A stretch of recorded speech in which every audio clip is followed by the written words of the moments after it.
Hola amigos, bienvenidos a David Parceris Live. Bueno, esta es la tercera vez que intento hacer un vídeo sobre este tema. El tema de, de ciertos personajes que no son lo que parecen y que, por supuesto, se les ha maquillado muchísimo, muchísimo, muchísimo. ¿Por qué digo que es la tercera vez? Bueno, porque ya llevo 3 vídeos aquí grabando y los he tenido que borrar, todos. ¿Por qué razón? Bueno, porque sabéis que hay que filtrar muy bien las palabras. Sabéis que hay que filtrar muy bien la información y hay que filtrar muy bien lo que uno expresa, porque no, cuando se trata de temas tan delicados, tan fibrosos como este que voy a hablar hoy, hay que ir con muchísimo cuidado y hay que seleccionar muy bien las palabras. Primeramente para que se entienda el mensaje y no se preste a malas interpretaciones. Eso lo primero. Pero lo segundo es que tratamos temas a veces fibrosos a nivel político histórico. Vamos a ver. Nada es lo que parece, nos decía Jordan Maxwell. ¿Os acordáis? Bueno, en este caso se trata de que a lo largo de la historia nos han vendido una serie de biografías de personajes ya extintos que en realidad han hecho mucho daño a estas personas. Hemos hablado largo y tendido de personajes como Gandhi. Parece que estaba más vinculado con el MI5 de lo que nos habían dicho. Ya sabéis, tema ocupación británica, cómo conseguir que las masas sean más dóciles. Ya sabéis de qué estoy hablando. Luego, Teresa de Calcuta, la Madre Teresa de Calcuta, también es otro movimiento de marketing muy bien realizado, ya lo sabéis, perpetrado por periodistas, psicólogos, personas que tienen una gran capacidad para manipular a las masas y crear personajes completamente ficticios que sirven a ciertos estandartes. La Madre Teresa de Calcuta, una mujer considerada santa. Resulta que luego cientos de miles de testigos nos contaban cómo a los enfermos les decía, no podemos darte calmantes para este dolor que sientes, porque es muy importante que sientas el calvario de Cristo. Entonces, bueno, poco a poco ahí se van demoliendo grandes mitos, ¿no? Pero aún queda uno muy importante, que desgraciadamente a día de hoy yo me atrevería a decir que más del 80% de la población sigue completamente engañado, completamente engatusado. Me estoy refiriendo, naturalmente, a la figura de Ernesto Che Guevara. Bueno, esta es una cuestión que a mí me toca bastante las emociones. Tengo que vigilar un poquito. Porque en 2009 hice un viaje a Cuba. Estuve 2 semanas en La Habana Vieja. Yo siempre digo que cuando uno ha estado en Cuba, se lleva parte de ese legado histórico, de esa especial y extraordinaria energía que hay ahí. Hay algo que palpita ahí, está latente, no sé cómo calificarlo, es una energía, hay que estar ahí para saberlo. Solo te bajas del avión ahí en Cuba y ya notas una densidad, unas energías. Ahí se nota que lo que ha pasado ahí, lo que ha erosionado y explotado ahí a nivel colectivo de masas, es tan brutal, es tan fuerte que te invade de arriba abajo, ¿no? Es una sensación muy fuerte. Yo lo recuerdo como una mezcla agridulce. Mi permanencia en Cuba fueron 2 semanas muy intensas, en donde fluctuaba entre la tristeza y la alegría. Tristeza, alegría. Visité, bueno, no voy a enrollarme mucho, visité el Capitolio, solo entrar ahí y ya notas unas energías brutales, brutales. Visité el cementerio de Cuba, que es el tercer cementerio más grande del mundo.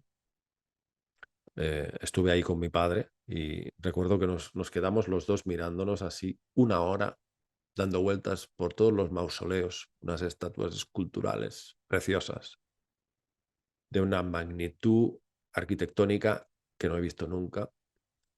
Nos quedamos callados, nos miramos a los ojos sin mediar palabra, estábamos sintiendo unas sensaciones muy, muy, muy, muy profundas.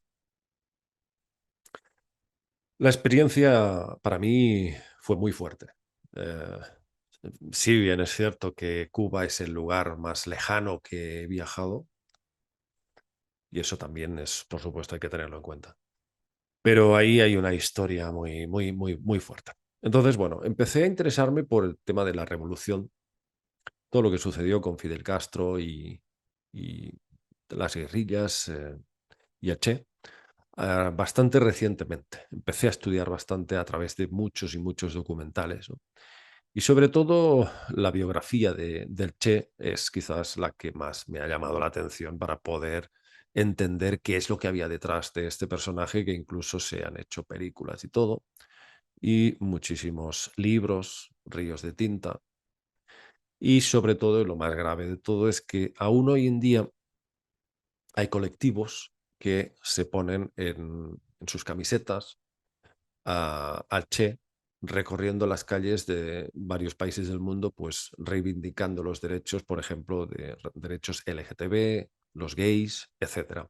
Como si la figura del Che Guevara fuese un símbolo de libertad y de justicia social. Sorprende muchísimo, muchísimo ver cómo los que han, vamos a decir, elegido este personaje han sido grandes maestros del maquillaje y de la manipulación, ¿no? Porque cuando estudias su biografía te das cuenta que este personaje es justo lo contrario a los valores que le quieren conferir. Y con esto quiero deciros que me parece casi de tipo alarmante que en pleno siglo XXI aún hayan personas que no se hayan molestado por estudiar su biografía perfectamente documentada a través de muchísimos testigos e incluso escritos en su diario, porque Ernesto Che Guevara escribía cada una de las cosas que hacía y de las ejecuciones que realizaba, las escribía en un diario. Como era médico, pues bueno, decía, la bala ha entrado en el omóplato, ha salido por el orificio de atrás, ha dañado tal órgano y ha fallecido a las 00 tal. Paro cardíaco, lo que sea. O sea, él escrupulosamente escribía y anotaba cada una de las diferentes ejecuciones, ¿no?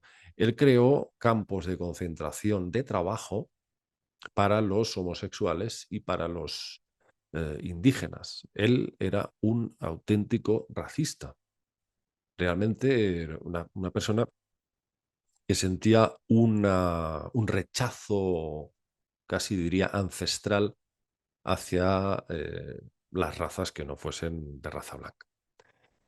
Esto es terrible que se haya magnificado a este personaje como un estandarte de los derechos humanos cuando resulta que él prodigaba justo lo contrario, ¿no?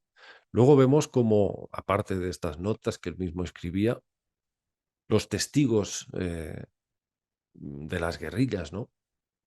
Anunciaban, después, años después se supo, ¿no?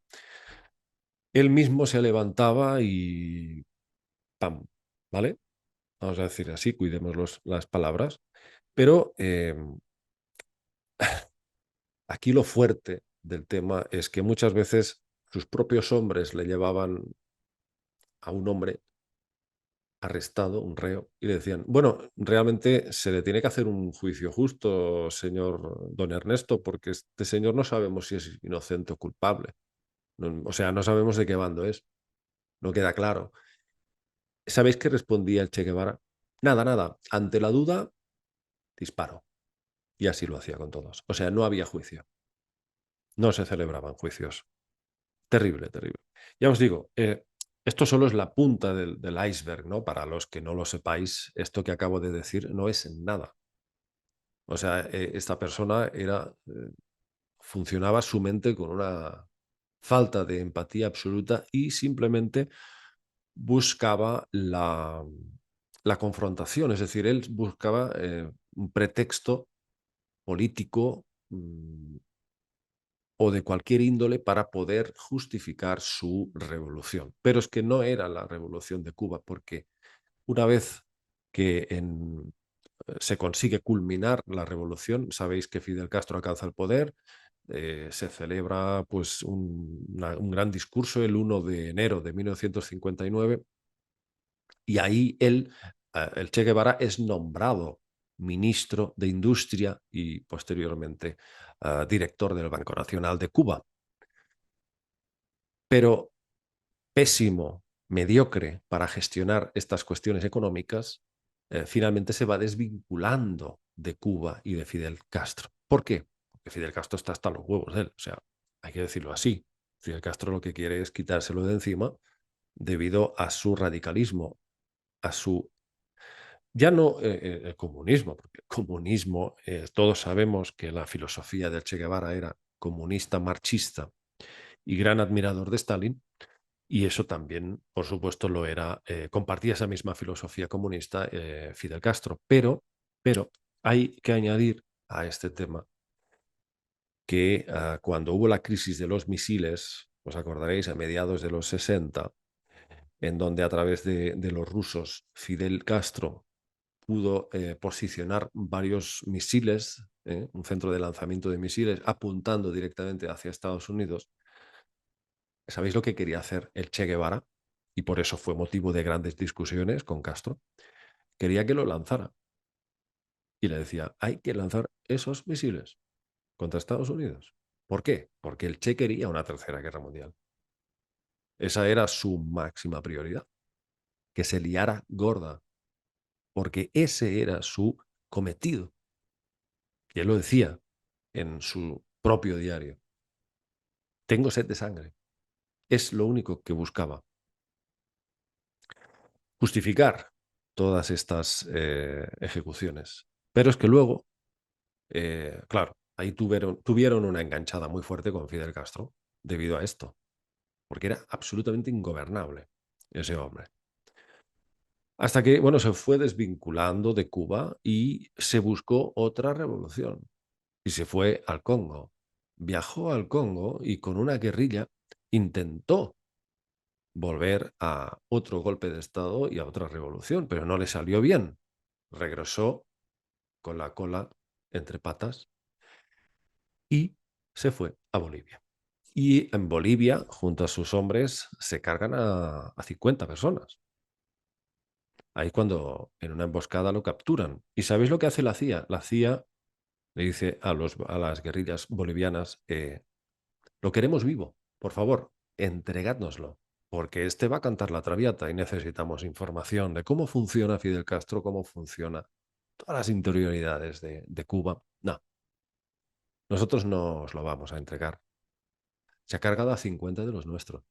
A este tío nos lo cargamos ahora y aquí mismo. Y así fue como finalmente terminó Che Guevara en manos de los bolivianos, que por supuesto ya no pudieron permitir que siguiera adelante. Amigos, el tema es terrible. O sea, para mí es terrible. Mm, ¿Cómo se puede venerar a personajes de este calibre, de esta magnitud?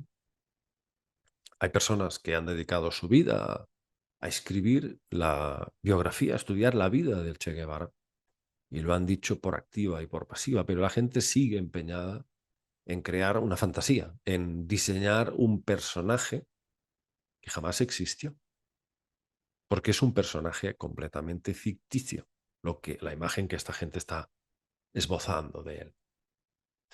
Hay también una serie de factores estéticos muy importantes que de alguna forma podemos entender por qué se ha encumbrado de esta manera. Es como un poco como el James Dean del comunismo, vamos a dejarlo así, ¿no? Era un tipo que tenía un cierto atractivo en su mirada, en su rostro, una cierta armonía en sus rasgos, y eso, por supuesto, engancha, y muchísimo, pero poco más, porque Por supuesto, aquí es un buen ejemplo de lo que es mucho continente, pero poco contenido. Como ser humano, por supuesto, dejaba mucho que desear. Bueno, amigos, ¿qué quiero decir con esto? Que nada es lo que parece y muchas veces creamos personajes a través de una imagen completamente distorsionada. ¿Qué me diríais si os dijera que aquí podéis ver cómo son mis ojos sometidos a un foco de cerca? Sí, estos son mis ojos, amigos. Como podéis ver, no son negros, como cree la mayoría. Es curioso, ¿verdad? La mayoría de la gente dice, no, Parcerisa tiene los ojos negros.